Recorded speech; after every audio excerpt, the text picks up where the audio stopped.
знаете, именно вот мы как бы положились на него, и наше доверие оправдал. Yer kürəsində yaşayan soydaşlarımızın sayı 50 milyondan çoxdur. Более 50 миллионов азербайджанцев проживают во всем мире. И у каждого своя жизнь, своя судьба. Мы вас познакомили лишь с одной из них, но хотим услышать о каждом из вас, наши земляки. Тогда и вы услышите нас. Ərlan Əliyev kimi sorağınız gəlsin. Sorağınız yaxşı gəlsə, bizdən də soraq alacaqsınız.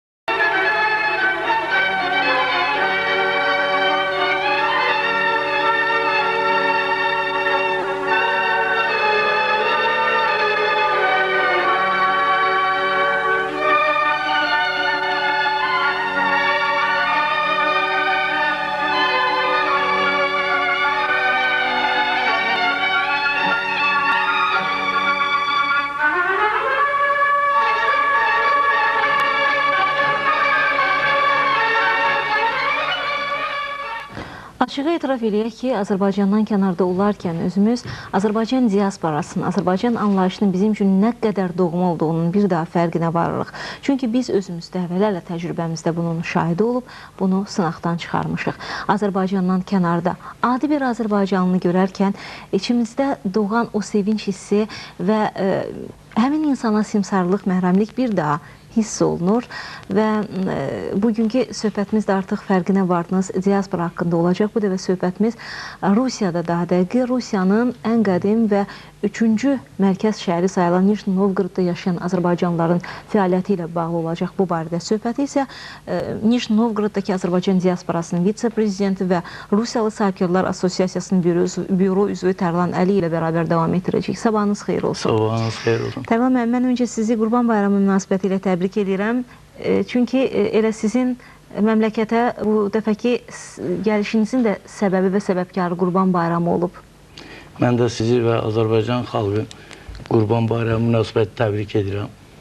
Doğrudan da gəlməyim onunla bağlıdır. Çox maraqlıdır ki, biz bilirik ki, Nijni Novqorodda müsəlmanların dini ayinlərini icra eləməsi üçün məscid var və bu məscidin tikintisində də eləcə də sizin rəhbərlik etdiyiniz cəmiyyətin, diasporanın çox böyük rolu olub. Elə isə mən düşünürəm ki, sizin üçün Azərbaycanın milli və dini bayramlarının elə orada, Azərbaycandan kənarda qeyd olunması üçün hər hansı bir əngəl yox idi. Amma buna rəğmən yenə məmləkət seçdiniz, yenə Azərbaycana gəldiniz. Bəli, orada biz bütün bayramları keçirdirik. Orada Umar Həzrət məscidin böyüyü, deməli, Allah şükür Paşazadə ilə oxuyub və onların böyük yaxınlığı var və bizlə də çox yaxındır.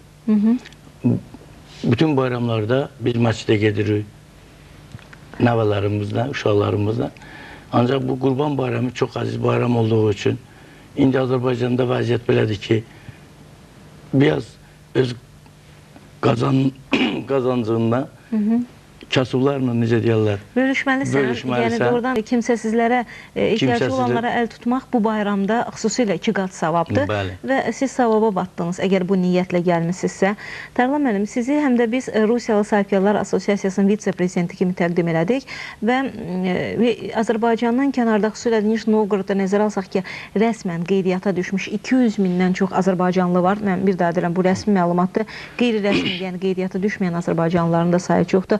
Bu mənada bir sahibkar olaraq, həm də Sahibkarlar Assosiasiyasının büro üzvü olaraq buradan ora pənah aparan, iş dalınca, qazanc dalınca gedən soydaşlarımıza, həmvətənlərimizə hansı dəstəyi verirsiniz siz? Yəni sözdə yox, əməldə. Bizdə sahibkarlar Nijni Novqorodda çoxdular. Yəni hansı fəaliyyətlə məşğuldular konkret? Deməli, bizdə istehsal və roznичный торговли. Ondan başqa da pərakəndə satış və biz Azərbaycan sahibkarları da onlarla da əlaqə saxlayırıq. Onlardan biri də mənim yaxın dostum Mübariz Əkbərovdur. Biz onlarla tez-tez görüşürük və öz təcrübələrimlə Təcrübə bölüşürük. mübadiləsi aparırsınız. Və dedim ki, Azərbaycandan kənara sizə pənah gətirənlər çoxdur. Bax, sizin özünüzün bir sahibkar kimi yəqin ki, istehsal sahələriniz, xidmət sahələriniz var. Burada nisbət necədir? Ruslar daha çox çalışır, yoxsa öz həmvətənlərimiz? Yəni, açığı səmimi etiraf edin. Statistika necədir? Doğrudan da 80% Azərbaycanlılardır. O cümlədən mənə yaxın olan regionlardan. Nə üçün ki, çoxları bu axır illərdə gəliblər və biz onlara kömək edirik və onlar üçün şərait yaradırıq. İşlə təmin edirsiniz, kömək Və forması işlə. budur. Və indi bizim əsas orada proqramımız Azərbaycan Dili Məktəbi açmaydır. Çox maraqlı bir işdir bu. Ona görə ki, 200 min bu deməli statistika hansı ki qeydiyyatdan keçirilmiş. Ondan başqa 150-200 min də nelegalni. Qeyri-rəsmi. Qeyri-rəsmi. Ona görə də Azərbaycanlı orada çoxdur. Biz istəyirik məktəb açaq. Sizin övladlarınız da təbii ki, bir Azərbaycanlı olaraq ana dilində danışırlar, yoxsa palaza bürünüb ellə sürünürlər Yox, onlar? ana dilindən başqa, talış dilində danışırlar. Bəs təsiri necə? Yəni Təhsili rus dilində alırlar, ancaq evdə Azərbaycan dili, talış dili, bizdə 3 dil əsas doğmalıqla yan-bayan gedirlər. Paralel işlənir. Bəs o, siz dediniz Azərbaycanlılar üçün məktəb açılacaq. Yəni perspektivdə nə vaxt bunun açılışı gözlənilir və yəqin ki, burada yalnız Azərbaycan dilində təhsil olacaq. Elə isə burada artıq müəllimlər, müəllim heyətində problemi yarana bilər, dərslik təminatı da vacib şərt olar. Bilərəkdən çətin bir yükün altına, amma çox vacib bir işin altına girişirsiniz. Bu vacibdir və indi necə çətin də olsa, biz gərək bunu eləyək. Bizdə deməli bu yaxına, bu haradasa 1-2 ilə, ona görə ki, orada müəllimlər də var. Azərbaycan müəllimləri, qadınlar, kişilər, yəni gəliblər, orada çalışırlar. Biz onların, orada ancaq Azərbaycan dilinə bərabər Rus dildə olacaq, ancaq sırf Azərbaycan dilində bütün fənlər keçiriləcək. Azərbaycan mədəniyyəti, necə deyirlər, Azərbaycanın bütün ənənələri bizim uşaqlarımız bilməlidir. Baxmayaraq, biz qəriblikdə yaşayırıq. Baxmayaraq ki, Rusiyanın bəzi kütləvi informasiya vasitələri davamlı olaraq burada yəni Azərbaycanlılara qarşı münasibətdən danışaraq özlərinə məxsus obyektiv mövqelərini açıqlayırlar. Amma əslində Azərbaycanlılara qarşı təzyiqlər də istisna deyil. Xüsusilə də aparılan yəni qeydiyyat söhbət əhalinin siyahıya alınmasından gedir. Yəni bununla bağlı hər hansı bir problem, miqrasiya problemi və oradan Azərbaycanlıların yenidən bura kütləvi şəkildə qovulması deməzdim, yəni bu bəlkə də kobud səslənər, geri qaytarılması, ölkədən kənara çıxarılması, belə bir fakt varmı və nəzərə alsaq ki, bu ölkənin ali qanunverici orqanında Azərbaycanlılar təmsil olunur, Nijni Novqorodun hüquq mühafizə orqanlarında Azərbaycanlılar çalışır. Bu problemin çözümündə siz diaspora olaraq hansı işləri görürsünüz? Çünki bugün üçün çox vacibdir bu məsələ. Bugün üçün çox vacibdir və bu vaxtda biz vizivi slujba, hansı ki biz özümüz kontrol edəcəyik, qeydiyyatdan keçirilmə və digər respublikalara nisbətən Gürcüstan, Ermənistan onlarda vəbşə vizivi idi. Bizdə isə mən başa düşürəm respublikanın rəhbərliyi, biz minnətdarı. Ona görə ki, prezident Yoldaş Əliyevin Putinlə görüşündən sonra bizim işimiz biraz yüngülləşib və bizə vizivi yoxdur. Vizivi çağırış. Rusiya adi pasportla gəlmək olur. İş burasındadır ki, gələnlər qeydiyyatdan keçsinlər, işə düzəlsinlər.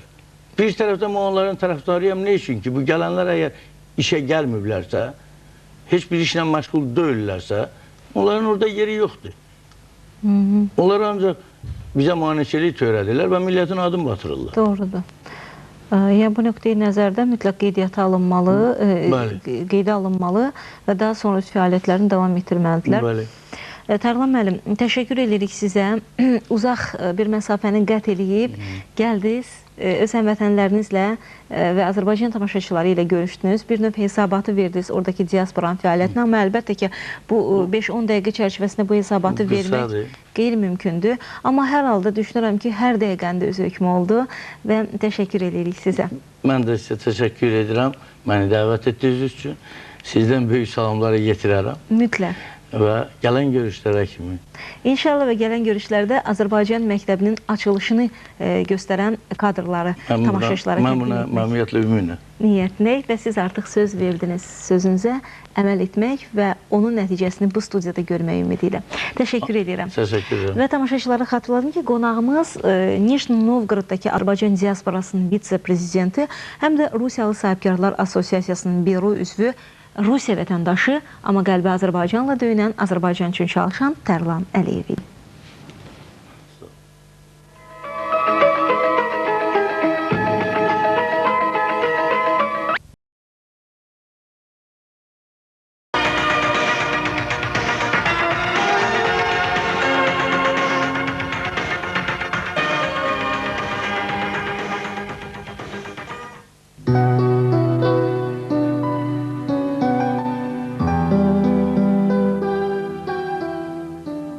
Hər bəşər övladının tanrı payı, bir vətən qisməti var bu dünyada.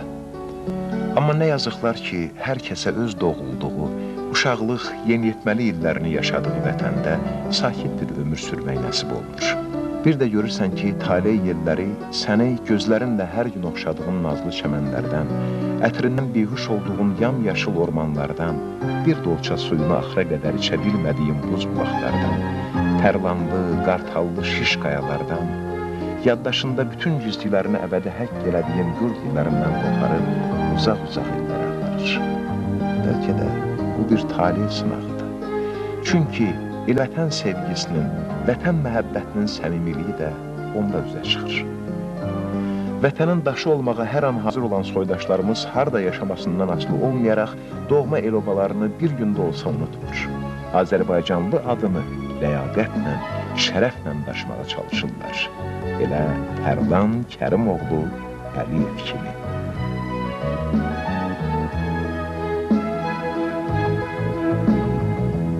Əkbar Mübariz Tərlan Əliyevin yaxın dostu. Sahibkarlıqla məşğuldur. Bəli. Amma bugün bizim əsas mövzumuz sahibkarlıqdan çox. Siz Tərlan müəllimin, Tərlan Əliyevin dostu kimi mən istəyirəm siz söhbət edək. Ümumiyyətlə, dostluq deyəndə siz hansı hissləri keçirirsiniz? Əlim mənim, dostluq dünyada hər şeydən əzizdir. Tərlan Əliyevlə biz azı bir 20-25 il dostluq edirik. Bugün Respublikamızdan uzaq bir məsafədə yaşayan Rusiyanın Nijni Novqorod şəhərində Tərlan Əliyevin fəaliyyətini biz maraqlanırıq və onu çox yüksək qiymətləndiririk. Tərlan Əliyev təkcə öz üçün yaşamır, o orada Azərbaycanların, yaşayan Azərbaycanların hamısına dayaqdır. Bizimlə tez-tez təmasda olur, Respublikaya kömək edir. Ümumiyyətlə, onun dostluğunda nə sizi vali eləyir ki, 30 ilin dostusunuz? Tərlan Əliyevin dostluğu çox rəngarəngdir. O, elə bir insandır ki, təkcə mən deyə bilmərəm, o mənim dostum. Ümumi Azərbaycanda yaxşı, hansı ki, düzgün fəaliyyət göstərən insanların dostudur. O, xeyir-şərdən qalmayan adamdır. Məsələn, rayonda məscid tikməkdə böyük xeyirxahlıq eləyib.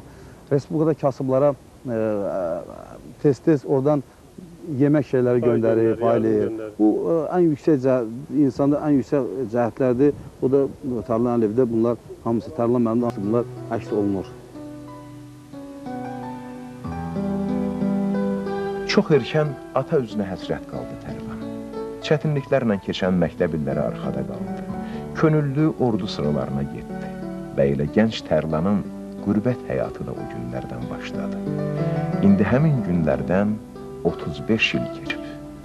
Ötən illər onun saçlarında, sifət cizgilərində öz naxışlarını qoysa da, Tərlanın ürəyi elə həminki sadə, vətən eşqi ilə, el-oba qayğısı ilə çırpınan ürək olaraq qalır. Ömründən keçən və qürbətdə yaşayan 35 il